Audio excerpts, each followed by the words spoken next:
had civilians telling us that the child was still in the house. They pointed to a window where his bedroom was, where they thought he would be. I sent a 2-person crew in for a rescue in that area. Then we charged the line. We sent an additional 2-man crew in the front door. Our crew searched, found the boy, brought him out, and then we took him to the ambulance, met the ambulance crew with a cot. 3 of us joined the ambulance crew to the hospital. Was he in bed? Was he asleep? He was not. He was found in the northwest corner of the house, which is also the location of what we believe was the heat source. So was that his bedroom? That was not. That was the living room. So had he left his bedroom then, do you think? Or? We don't know. It'd be hard to speculate, but potentially, Mom had indicated that he was potentially in the bedroom, and we found him in the front room. Captain, was he breathing when your crew got to him? What was his state when he was found? I don't know what it was when they found him. Certainly, when we brought him out and put him on the cot, we initiated CPR with the ambulance crew. Did that seem to work? Was he revived at all at any point? Not that I know of, no. What do you know so far now about the cause, the origin? We don't know. That's under investigation. Hopefully we'll get a report from the investigators. Anything suspicious? I don't know. I wouldn't want to speculate on that, but hopefully their report will help us figure that out. When your crews initially showed up, was it flames, heavy smoke? It was smoke coming from the windows. It wasn't heavy from the exterior, but once you approached the windows, you could tell it was banked down pretty low. And when you made entry, were there flames in the front room? Did you see any visible flames? So the 2-person crew that went in the bedroom said the smoke was banked down far enough that they couldn't see anything. They turned on their flashlights and worked through that room, expecting that to be where the boy was. The 2-person crew that went in said there were just embers, there was no flame. I think we used approximately 20 gallons to put everything out, including the hot spots. So very little water was used. Very little. Very little. Then it just created a lot of smoke. So was it like in a couch, or do you know yet? I don't know for sure. I heard once we returned to the scene after our ambulance ride, the fire marshal indicated the couch was on fire as well at some point. So we know those flames are very toxic. So. And the boy succumbed to smoke inhalation? I couldn't speculate as to what his cause was.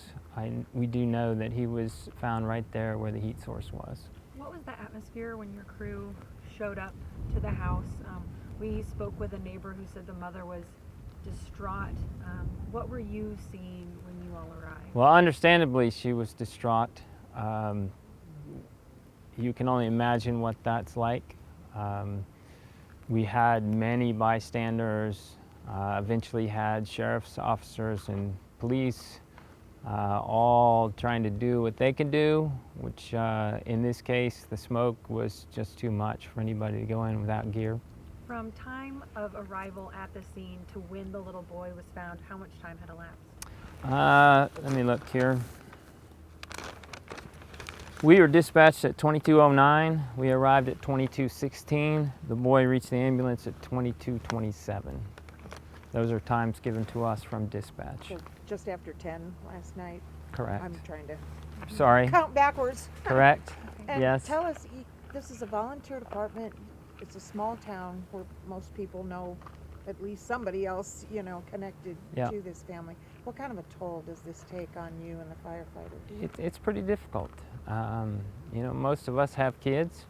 I know one of the guys that found him have kids about the same age, so it's challenging.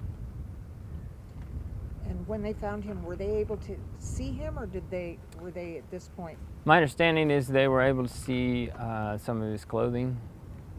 He was, I believe, tucked between the sofa and potentially the Christmas tree.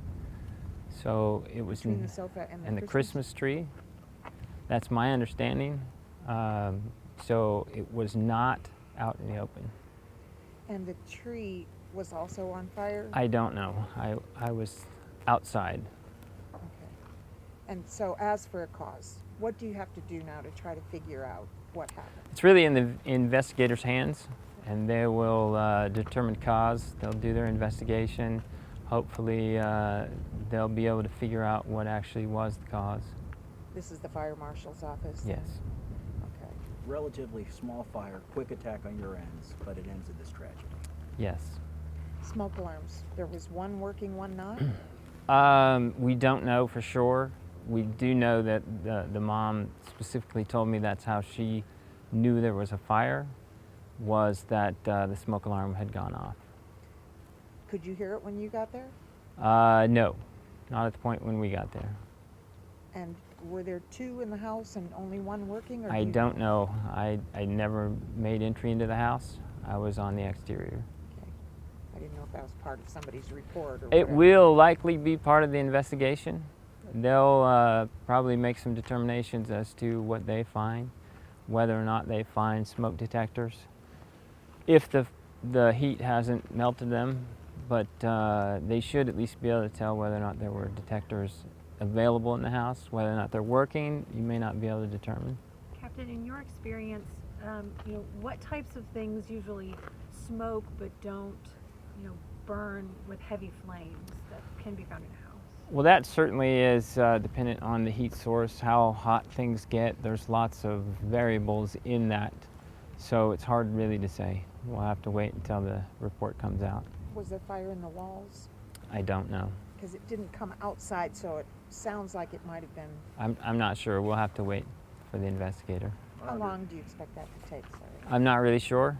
It depends on how much they're going to have to tear out and look at and go through.